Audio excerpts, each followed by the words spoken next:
अम्बेडकर की जन्म जयंती पर उनका स्मरण हो रहा है पूरे देश में।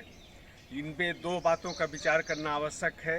एक तो डॉक्टर अम्बेडकर के प्रति किस सरकार ने पूरा सम्मान व्यक्त किया।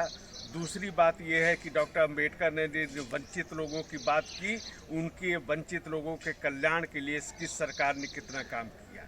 अगर इस दृष्टि से हम देखें तो पिछले जो 9 वर्ष हैं वो डॉक्टर अम्बेडकर के सम्मान के प्रति और वंचित वर्ग के कल्याण के प्रति एक यादगार 9 वर्ष हैं, बेमिसाल 9 वर्ष हैं।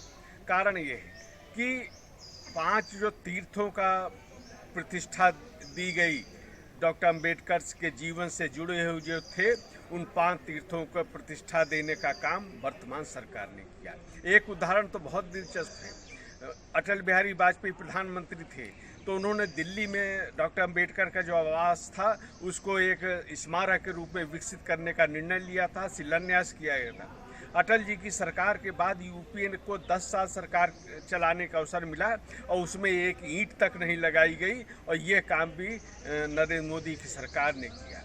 फिर चाहे उनके जन्म स्थल की बात हो, चाहे दीक्षा लेने की बात हो, स्थल की बात हो, लंदन में रह के जहाँ वो पढ़े उस आवास की बात हो, इन सारे जो 5 तीर्थ थे तो उनका प्रतिष्ठित स्मारक बनवाने का काम वर्तमान सरकार ने किया।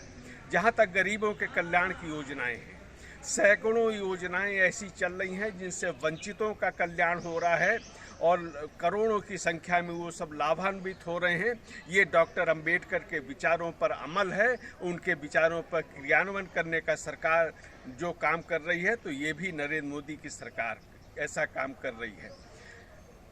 लाखों की संख्या में निर्धनों को, वंचित वर्ग को आवास दिए गए हैं, उनको रोजगार के अवसर उपलब्ध कराए जा रहे हैं, स्वरोजगार वो कर रहे हैं और रोजगार देने वाले बन रहे वंचित वर्ग।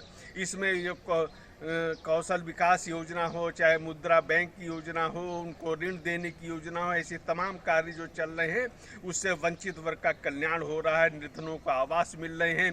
दुनिया की सबसे बड़ी गरीबों के लिए जो स्वास्थ्य योजना भी, आयुष्मान भी चल रही है भारत में, तो इसलिए दोनों जो पक्ष हैं इन पे पिछले 9 साल बेमिसाल है।